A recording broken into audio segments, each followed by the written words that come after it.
Let's do that again. For those that are listening live, we appreciate your patience in this. We are here with the third episode of our series of the FCCI Cacao Academy, and we are joined by the week-to-week showing of Dr. Carla Martin, Harvard lecturer and executive director of the FCCI, as well as her co-collaborator, Elisa Jade McDonald-Birdsville. And we have with us two guests from the Dominican Republic that will be joining in this conversation series today. That is Charles Kirschner of Zorzal Cacao and Santiago Rivas, which I need to say exactly word for word what I have here, an organizational growth specialist and farmer field school coordinator at the Exporting Quality Program, IESC, and the Center for Agriculture and Forestry Development. Thank you both for allowing me to do that again. And now here we are live for our audience of the Cacao Academy. Santiago, would you step in and say where you are with your project currently in the Dominican Republic? Good morning, thank you very much. I'm the coordinator of the Farmer Field Schools with the Exporting Quality Program. This program is implemented in the Dominican Republic by a non-profit-based U.S. organization, International Executive Service Corps, with the Center for Agriculture and Forestry Development set up as their main partner in the Dominican Republic.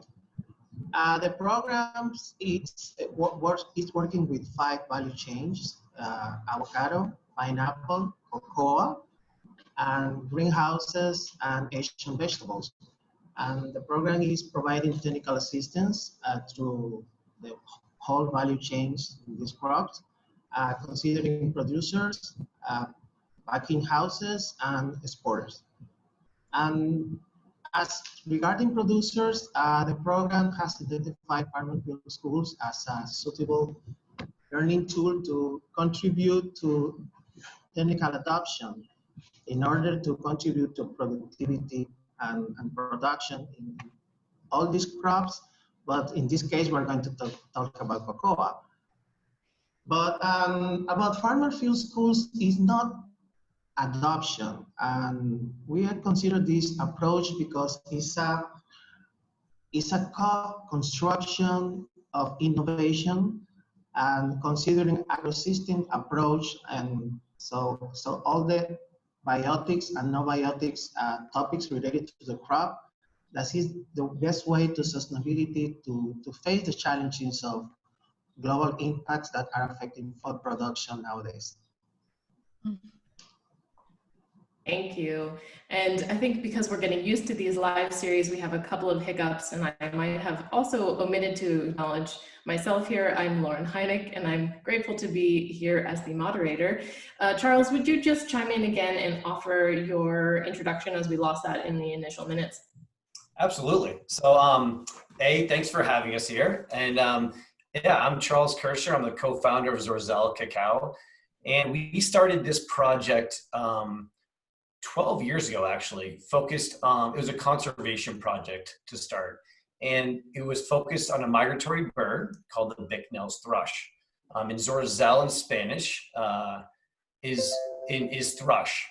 So this migratory bird flies thousands of miles every year from the Northeast United States and parts of Canada to the Dominican Republic. And there was a lot of interest in conserving this specific species that was declining in population about 5% every year. And the limiting factor of this species was habitat in the Dominican Republic. So we all came together, we all meaning a group of private sector, government, nonprofits, land trusts, came together and purchased 1,019 acres to conserve the Bicknell's thrush and biodiversity in the northern mountain range of the Dominican Republic. That's called Reserva Zorzal, the Thrush Reserve. And what came out of that was other conservation initiatives with other landowners, but really where the cocoa fits in is as a mechanism to finance our conservation goals. So we sell exclusively to the craft chocolate space in Europe, Japan, Australia, United States, Canada, throughout the world. So smaller volume, focused on quality, focused on branding, and at a higher price. So that's our model: finance conservation with cocoa. Great. Thank you. Liz and Carla, do you have anything to establish before we jump into where we are with our content for the day? Ooh, maybe we start with a quick update on where we are in the project and why it is that we so wanted to invite Santiago and Chuck to join us today.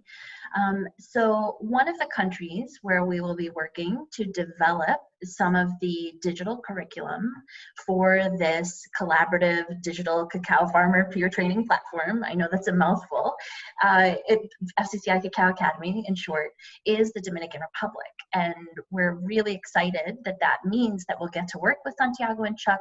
We've benefited enormously from what we've learned through them and their colleagues over the years for me, and then in the past couple of months as we've been working on this with them. And that's why we wanted in particular to highlight their expertise, because Santiago has developed a considerable expertise in the management and administration and successful carrying out of farmer field schools. And Chuck's team at Zorzal has also become involved in this. And I've had the opportunity to travel with them and learn with them in the Dominican Republic, working with Ramon, who is the world's best grafter, as far as I can tell, working with Cesar, who is a conservation expert and shares deep knowledge about that on the Zorzal Reserve, working with Heriberto, who manages the fermentery at Zorzal Cacao, and seeing the immense depth of knowledge that he's able to share. So that's what we were hoping to encapsulate in this conversation today. And Liz, how about you? Absolutely. Not only welcoming one of our first partners on board at the FCCI Cacao Academy, but later tonight, Carla and I will be welcoming student volunteers who are going to join us doing the first piece of work, which is a rapid evidence assessment of the health, livelihood, crop productivity, tech and training capacity and potential in Dominican Republic right now. So we are full steam ahead. We have students we're delighted to welcome from Harvard University and also the University of Mannheim, plus a special guest from the University of Vienna. And so, yes, all steam ahead, basically all steam ahead. Yes, it's hard to get a rest for you both, and I appreciate that we're all present in this moment to share together. I just want to start with a little bit of what is currently going on in the Dominican Republic, and we're going to walk through the conversation for some highlights of different areas of how that is affected or might impact the development of the project. But I want to start with just this piece of how are those in the Dominican Republic drawn to cacao farming? What is it that leads them to find that as an attractive or not area of expertise to dive into? Right. I think that's a nuanced answer. I think a couple things. One is tradition. So typically farms, small and medium-sized farms are family farms. So their father or grandfather or great-grandfather may have started this farm, and it's what they grew up on, and they keep doing it because of tradition and family. And I will say that from an outside perspective, the average age of the farmers we discussed earlier in our pre-call here is around 55 to 60 years old in the Dominican Republic. So it could be looked at as like an aging population, which it is, but Dominican Republic is special that it's actually this value add, I would say, industry where they get a certain premium for best management practices. So they're the #1 organic producer in the world. And there is it's attractive to be a cocoa farmer because of other opportunities, such as receiving a higher price for your product, opportunities in agritourism, for example. We're also seeing a surge, which is really exciting, and actually like being a tree to bar, I guess you'd call them producers. So people that actually have farms and are interested in making chocolate.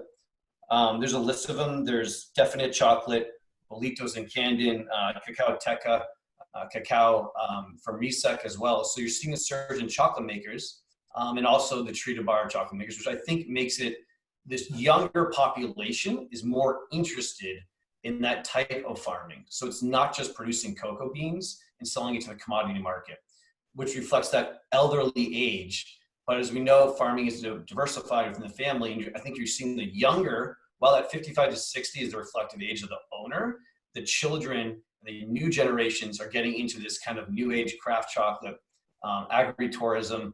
So from an outside, it looks like it's not as attractive because that age, but really I think there's a lot going on in the Dominican that is gaining momentum and really exciting. Yeah, that's great. That's so amazing to hear that those connections that spawned from the tradition are now passed into this space of more modernity. I love that. And then, so when you've been working, this is probably a better question for Santiago, but when you've been working with farmers to develop how your programs run and your farmer field school is then affected within the communities it works within, what are the farmers asking for? What do they want to know themselves? Well, basically, farmers have concerns regarding prices. This is sometimes we are having this situation that are really concerns about prices, how they can get and maintain the prices, and regarding management, and some concerns regarding pest management. That could be an issue. But regarding prices, we took advantage of this situation, and we included in farmer field schools a session considering farm administration, because sometimes we are only considering in trainings aspects regarding to techniques, but we are forgetting that the part regarding to administration is very important for farmers. And for example, we created a session of farmer field schools considering these topics, and it was amazing how we helped them to realize that they have concerns that they don't have enough incomes to invest in their production. But when we help them with a friendly form to realize their costs and incomes, and to decide to put for them a salary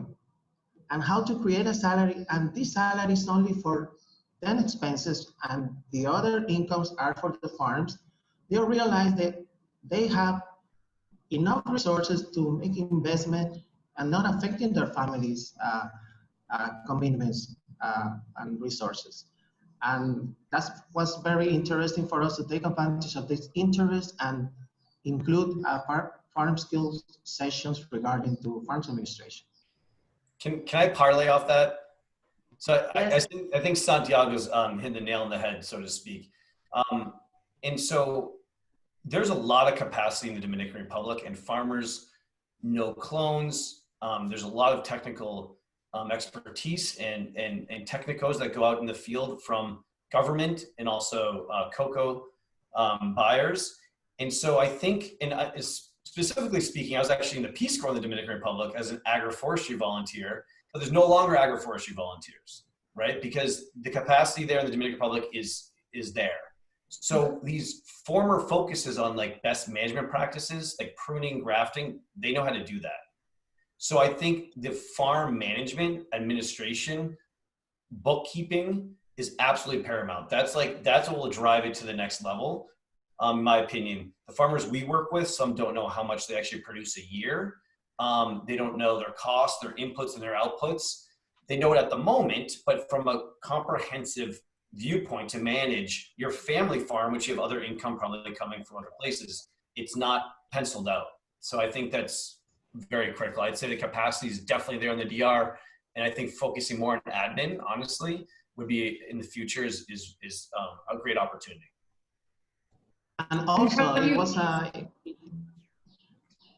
interesting way to involve family with them, because for some farmers, they needed their sons and sometimes their wives to help them to complete the form. Exactly. And this is a way to get involved the family. They prefer more their sons than their wife, because sometimes they don't want them to know how much incomes they are receiving, right? But that was a good way also to involve the family with the farmers.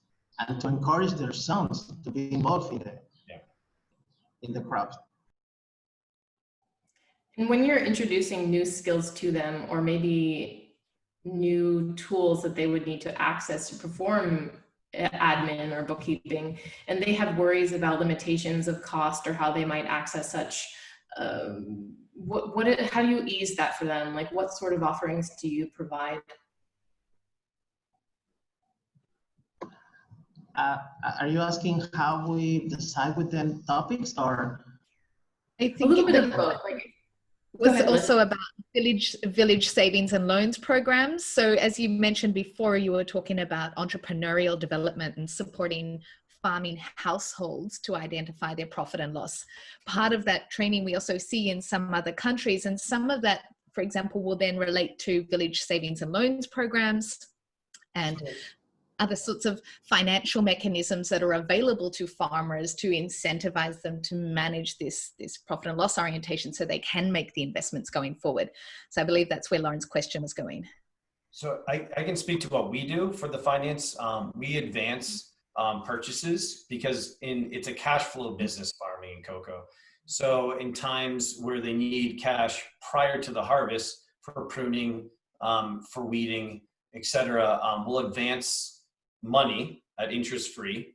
And because these are cocoa farmers who've been working for a long time, they produce excellent cacao, and it's a relationship building mechanism for us. So we will, for our program, we do advances, not the whole harvest, but, and people that we've worked with for a while, but that's something we offer for financial support. Yeah, and thanks for bringing that up. One of the things that we've found in our research on the impact of COVID-19 is that, and I'm not saying the Zorzal program has been interrupted in that way, but many such programs that provide these access to credit, to finance, to things that would allow farmers to have the cash flow that they need to do those important tasks have been interrupted. And so that's one area that is an important area for intervention that needs further we need to push further on what's possible there in many different contexts, because they're very fortunate to have that relationship with Zorzal, and other producers that we're in contact with don't have such access to resources. And that's the planning, like Santiago mentioned before, that you support families to be prepared for that and do some risk management, some cash flow planning. I'm sure these are the times where that pre-preparation might come in handy. Yes, because it's very important that they have the skills to manage these resources in the right way, because they are receiving these resources to invest in their crops. But if they don't have a way to organize these resources and to decide the right investment and the effective investment, and if they don't have the tools to decide how to do it, it's not gonna be effective then, the investment in the crops. And that's why it has been very effective, this session related to farm administration. Absolutely. Thank you both. I want to stay with where Carla just mentioned COVID-19, because clearly the world is being impacted by this, and it would be great to hear from both of your perspectives of how your teams are dealing with this disruption, and also recognizing that it is maybe one of the largest, but not the first that you've experienced. Yeah, from Zorzal Cacao, it's definitely the largest we've experienced. I think the main reason is that it's really impacted the whole supply chain. So let's take an example of another disaster that has happened, like hurricanes. So that may reduce the production 100%, or usually about 20% of an intensive hurricane on average, as far as volume production. But that won't impact your sales and demand. COVID-19 we've seen has, for example, the farm level lack of labor to go out to the field has produced lower quality cacao because it's overripe. So when they do want to go out in the field, they want to harvest more, but it's not at the optimal time to harvest. So that impacts quality, transportation as well. Elderly people do not want to come down. So we've had to manage logistics on how to get cocoa. And our own post-harvest fermentery using protocols of social distancing, masks. People like our bookkeeper can work from home. So that's been impacted. We're lucky that we did invest in a new fermentery a couple of years ago. Where it's a lot more efficient, so we don't need as many people. But going through that supply chain, then you have all the way to the demand level, where our demand, because we sell it to the craft chocolate space, many with people that have retail stores, those have been closed. And so our sales have gone down for this year. So it's really something that's gone through the whole supply chain. I will say there are some silver linings and things that have forced us to manage a certain way with technology that I'm really excited about. And so I don't think we would have done that stuff without COVID-19, but it's really forced us, and I think, in a different management direction. And hopefully, well, I think we will, once we get out of this, adopt at our business management level. I think it took a lot of people by surprise. Was it built into your business model beforehand or in your training programs that you were able to be agile at this moment in terms of we need to make this decision now, or it was already prepared for, not in terms of a global pandemic might happen, but that there were certain elements of the training that knew what to do when a disaster hit that would not be a hurricane or a natural disaster of that sort? From a business model perspective, we didn't think about a pandemic, but we did think about other natural disasters like hurricanes. So we diversified or bifurcated our business really into two things, where we have Zorzal Comunitario, which is beans we buy from farmers, and Zorzal Estate, which is beans we produce from the bird sanctuary and organic farm. So we did that intentionally to diversify our supply chain. Because if there's a hurricane that hits the one farm, the Zorzal Estate, we're wiped out, we have no cocoa beans to sell. Likewise, if prices go out of control, there's some problems with some of the neighboring farms, we have our Zorzal Estate to rely on. So we were not prepared for a pandemic, but we were prepared for some type of disruption in the supply chain that's benefited us. And Santiago, for you in your preparations, were the farmers able to adapt quickly, or was there a change that needed to be made? Unfortunately, not. So we couldn't continue farmer field schools. So we started to think in possibilities, and we realized that we could take advantage of WhatsApp groups. But we used to in that way, we keep communicating with farmers, but we realized there could be a way to continue some activities related to the farmer field schools. So, for example, we Zorzal Cacao farmer field schools and another farmer field schools in the central area of Dominican Republic. We started a pilot, and we distributed a diagnostics form in order to gather information about their plantations during the lockdown. And we used the WhatsApp group not only to gather the information and to continue the exchanges. And we find out that could be a very interesting way to keep working with the farmers and in times of situation like this. So nowadays we are starting to, because we have some kind of possibilities to get together, considering the precautions recommended by the health authorities, and we started to taking in consideration also FAO recommendation of running farmer field schools in time of COVID-19. So we're starting to have some sessions, but with small groups, the distance, social distance required, and with protection and keeping our hands disinfecting all the time.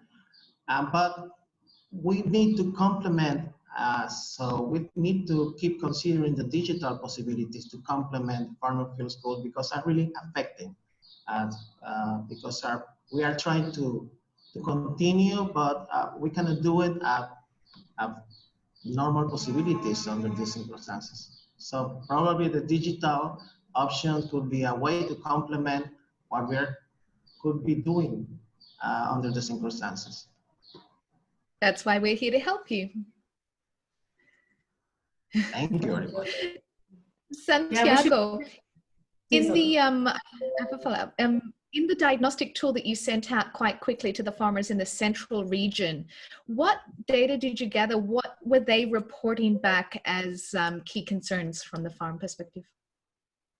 Yes, the diagnosis is considering as an update of the situation of the farm.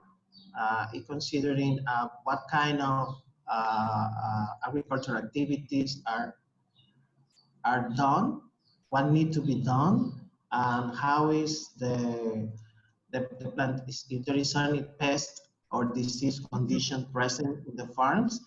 And the diagnosis is still in process. So by the end of this month, we're gonna have the first results. But we were looking also, it was a first opportunity to them also to have information from the farms that is not only able to realize the actual condition and probably affected by the pandemic, but also to have information to have planification regarding to management or regarding to trading. So that's the idea. I think it's a massively valuable. Be able to use a digital tool, because we send a form with multiple choice options that they can do it using their phone, and in a very friendly way. Lots of emojis. And some of them have been able to do it. Yeah, I wanted to talk about that because you mentioned to us in the pre-call that there was this certain cell phone literacy, fluency within the Dominican Republic that I would imagine a lot of people are not aware of.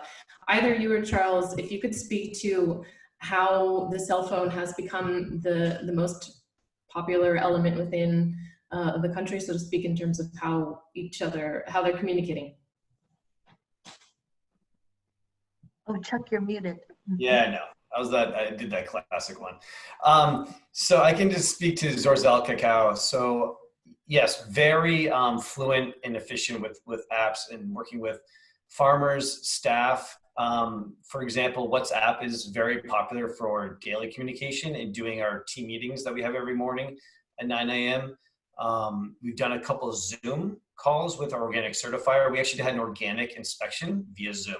So we did a tour with organic certifier on the fermentery, and it was innovative, and I think they got a lot out of it. And actually, more people had eyes on it, from the certifiers than one person walking around traditionally. So that was interesting. So Zoom, WhatsApp, we have probably this is our third year using an app that actually does grading. So using the FCCI protocol that looks at quality of cacao. We've been using this to measure our inputs as when the cacao comes in, the fermentation levels and the quality. And that is digital. That's on an app so that our fermentation technician uses that. And that's PDF'd after it's completed and sent to us. We have a new initiative with Stanford engineer students, which I'm really excited about. That is allowing transparency and tracing all the way to the farm using barcoding. And it's an online website that goes from the bag level, the farm level, all the way to the container level in individual bags, and using barcoding to really look at gather data and fermentation to better understand what we're doing that impacts quality, poorly and negatively and positively.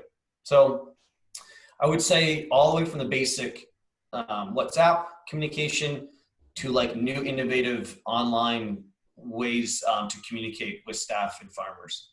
So yeah, my WhatsApp bings all day long. Yes, I totally agree with Charles. It's really amazing how in rural communities people are able to use this kind of digital tools. For example, in Zorzal Reserve, I was amazed that people they cannot read. They find out that they can use Google, and that they have by their voice they can do searching in Google. I didn't know that. So this is another way that they are using the digital tools.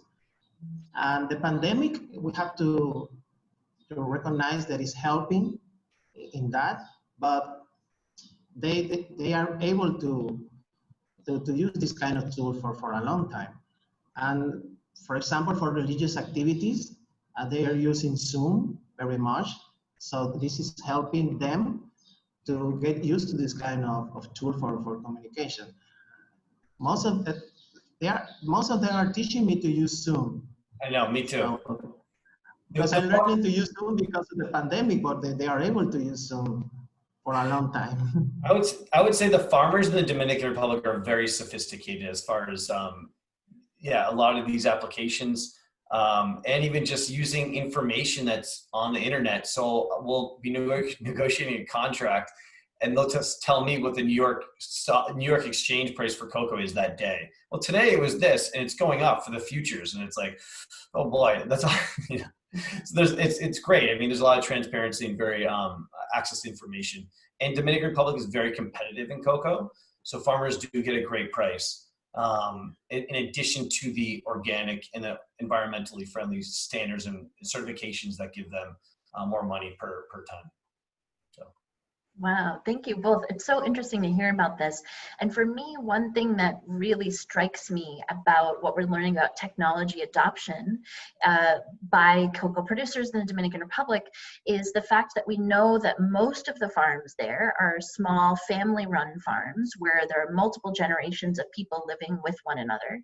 And so if there is this access to smartphones, to a strong enough data connection, then what you have is multiple generations of people also informing one another about how to use the technology, which is, I think of this in my own personal life, teaching my mom to text years ago, or, in other ways, kind of bringing family members who have not had access up to speed on the way in which technology can be used. And that's an exciting part about what digital peer training might look like, because it does involve the expertise that is multi-generational within a family and can be applied to support the entire family and their success in cocoa farming.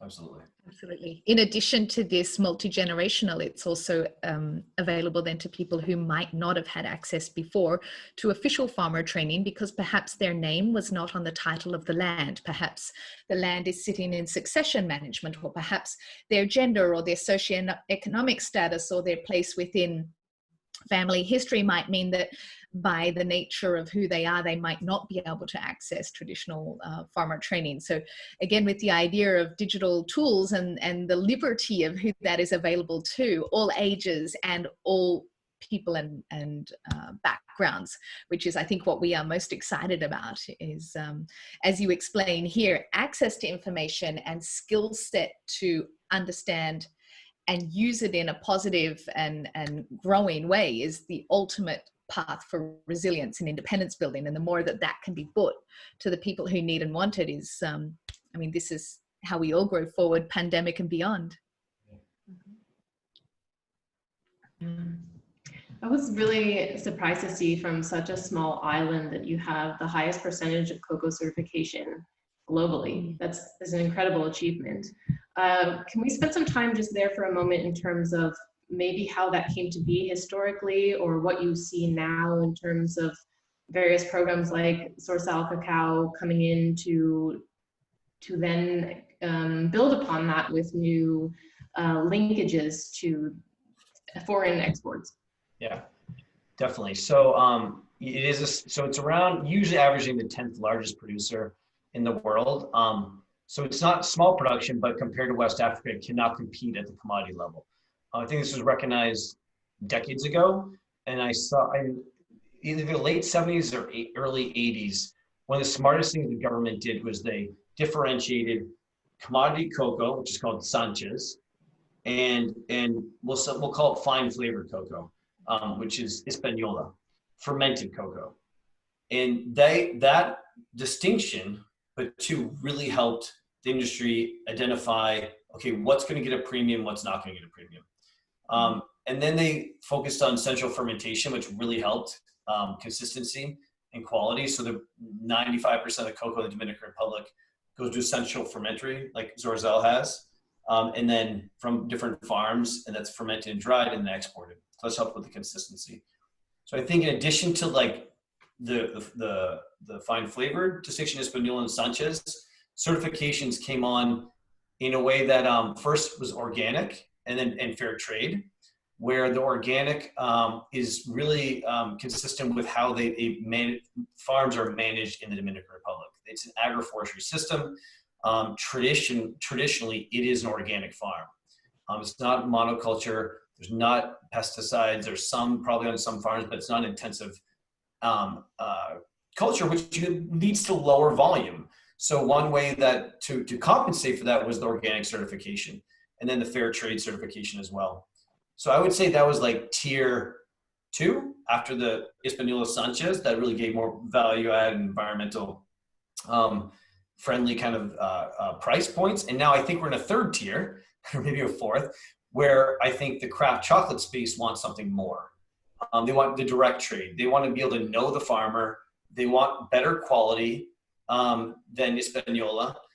They want a story. They want transparency. They want social values, environmental values attached to the cocoa. And that's where we're focused on. And there's a couple others in the Dominican Republic as well. So that's where I see that third or fourth stage. And we're actually involved in some of the new certifications. We're working with American Bird Conservancy and Smithsonian Migratory Bird Center on a bird-friendly standard.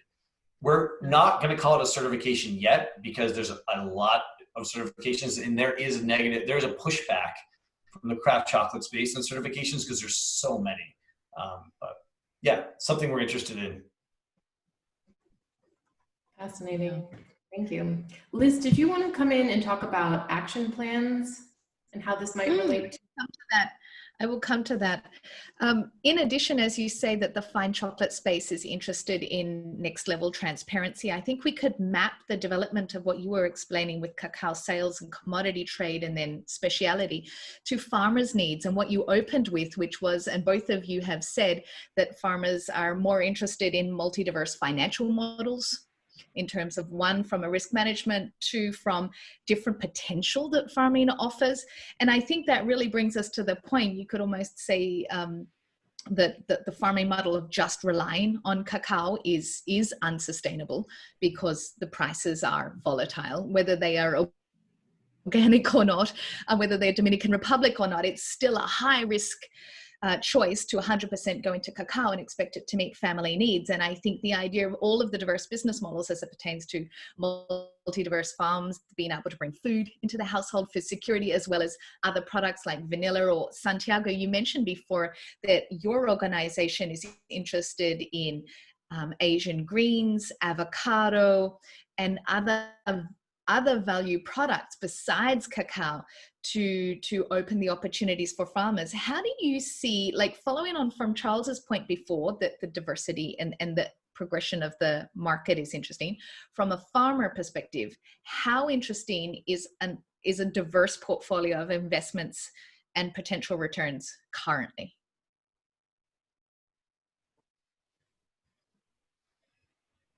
Well, and Charles will talk about your experience, but we are really aware that diversification is a very important consideration for cocoa crops, and but right now it's very informal, the associated crops related to most of our plantations in the Dominican Republic. This is a challenge because in the moment of trading, there is not enough products to do trading because it's very informal and it's not being paying attention as a crop, most of these plantations. So we are trying to, considering during the farmer field schools, associated crops. And it's also important to promote models of agroforestry. So in order not to be informal, it has to be related to a agriculture system, in this case, agroforestry system, considering not only fruits, so also forest plantations, but there are some challenges. Maybe to consider networks in order that they can get the volume to trade, to have some, to get some advantage in trading. That could be considered, and to decide what kind of crops are suitable and has a very good market, to promote associations in order that they can take advantage of as an association of inputs that they need to have sustainable crops. That will be very important. But considering forestry, there are some challenges also, because they have some needs in order to take advantage of woods and all the products that came from forests. And that's why if they have a network and they have an association, they can have all that they need in order to trade and to obtain this kind of products in an advantage way. But we need to work with them and sensitize them in the advantage of this, because we have production in 4-6 months of cocoa, but we have an opportunity of other months that they can increase their income. But we need to be careful, because it's in order to increase the incomes. So because there are a lot of things that we can do in order to increase from cocoa the rentability of the plantation, including the good agricultural practices. So we don't need diversification to make profitable a cocoa plantation only. It's only to increase the income. I think that's a really great point you mentioned there about the choice. You mentioned before the value of farmer networks working together to co-create some of these decisions and come forward. In your experience, when you're working with farmers, so earlier you mentioned that you teach farm management and business entrepreneurial skills to farmers, and now you've just mentioned how also the opportunity for a more diverse value chain can also be an opportunity for farmers. How do you bring, or how do you stimulate, because every farmer is themselves, every household has their own personal history with cacao and with their expectations of crops. When you bring that business world of, this is how to plan business development, and here are the options that you can work with. How do you stimulate a farming household themselves to understand from all of the ideas what suits them? That's really that participatory aspect. How do you empower farmers to take that step for themselves?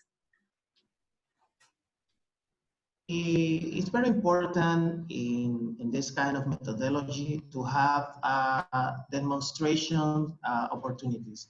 So we are trying to encourage that in plots of the farmers, that the techniques or the recommendation that all of us share in taking in consideration the exchange of experiences, of methodologies, of the way they are working in their crops, and complemented with their technical recommendations that we agree, and we are encouraging them to select an area of the plantation in order that they apply with the support of our institutions or maybe from exporters, in order that they can see what happened when they apply these techniques in this area.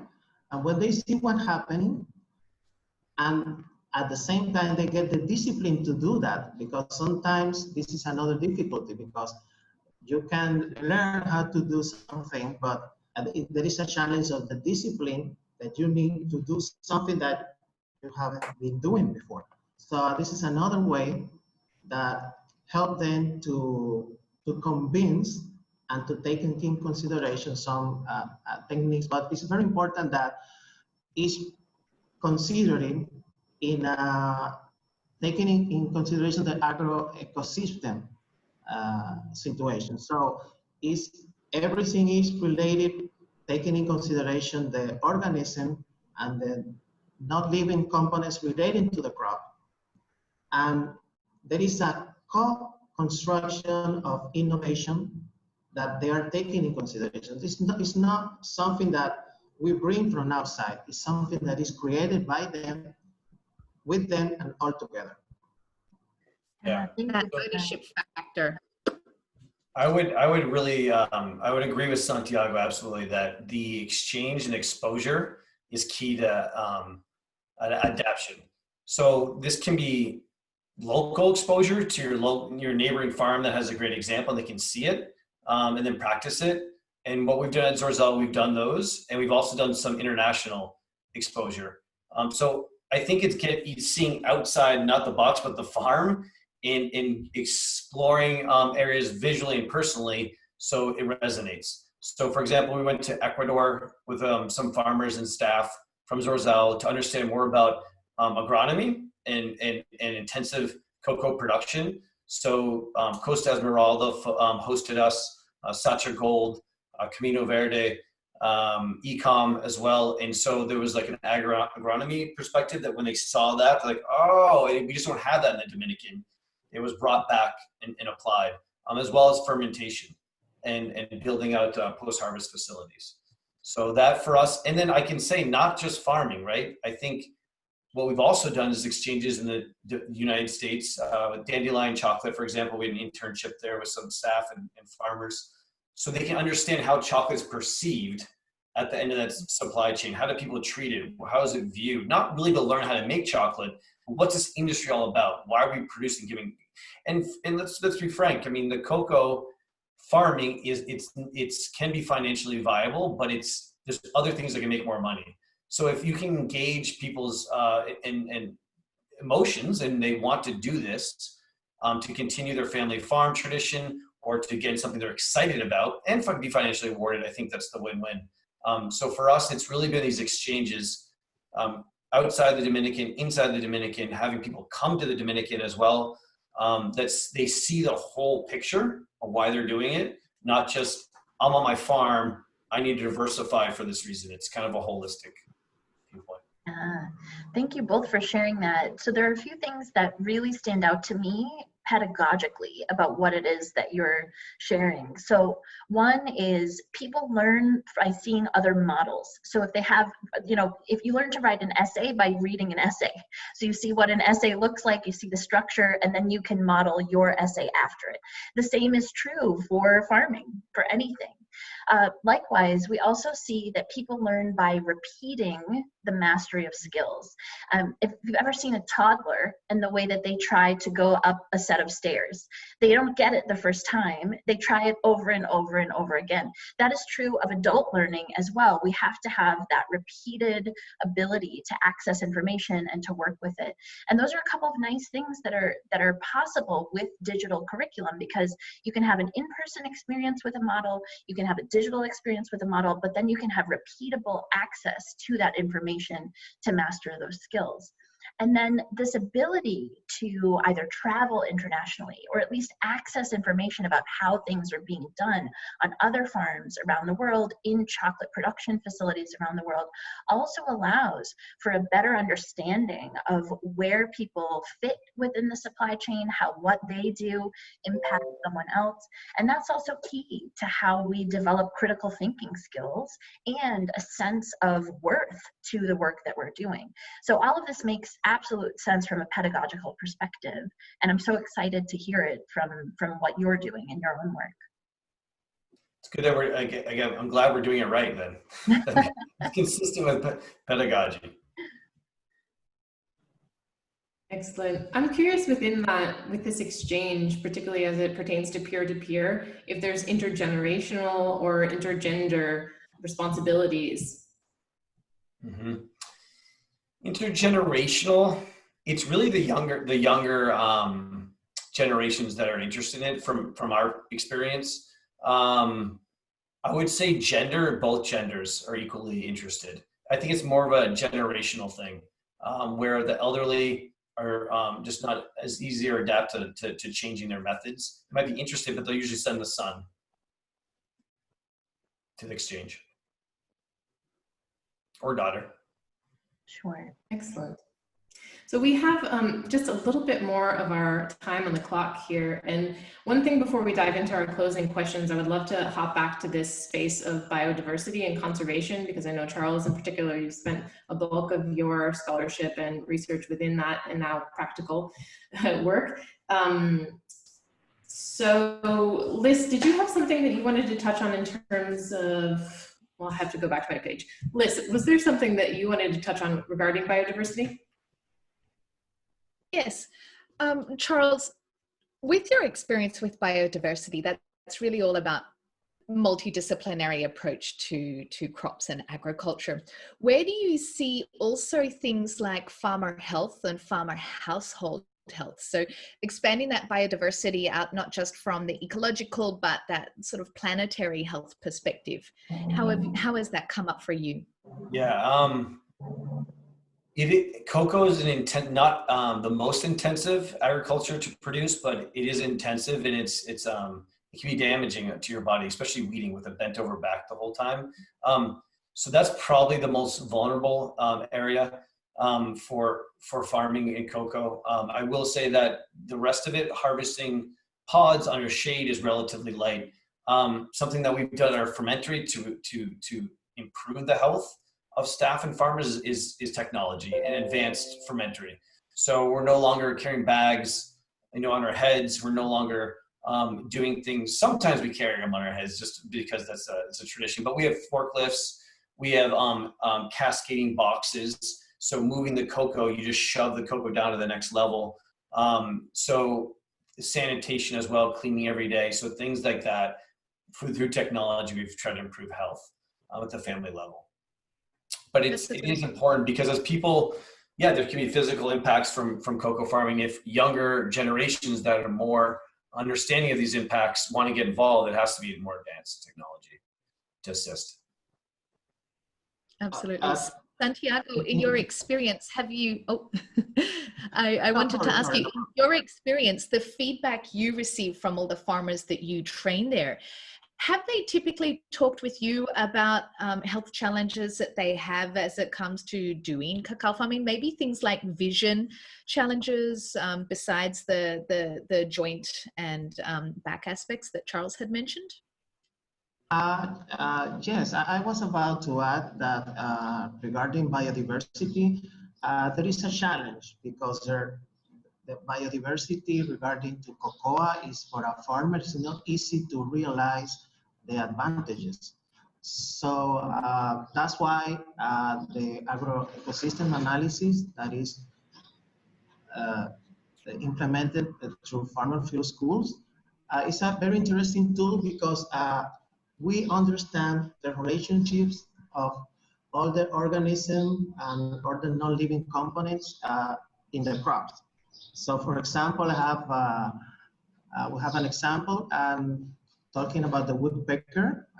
We were talking about the ways how to manage the damage that is causing to cocoa in farmer field schools, and the way that we agree that it could be managed is planting, because he's affecting the pods because they are making the holes in the pot in order that the worms to feed him can grow there.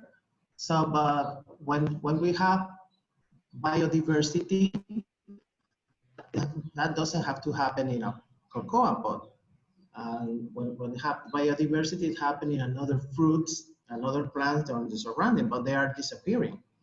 So, but one farmer planted these shrimp fruits inside the plantation. And we discussed and we realized that he's attracting the woodpeckers inside the plantation. And we agreed that the best way is to plant them in the surrounding so they keep away from the plantation. But these plants are part of the biodiversity. So now that you realize the importance of having enough of this kind of plants where the woodpecker can find a way to feed and not to damage the cocoa pods. That's a good way to make them to understand the value of biodiversity in an effective way. That is fantastic. It absolutely shows return on investment. very fantastic example. Thank you. So I can speak to a little bit. Are we running out of time, or would you like me to finalize our, well, I guess the one thing I like to add about biodiversity is there's an on-farm cocoa grove. Things you can do like Santiago was mentioning for birds, having more canopy cover and diversified tree species helps. But also what we've done at Zorzal Cacao is a landscape approach.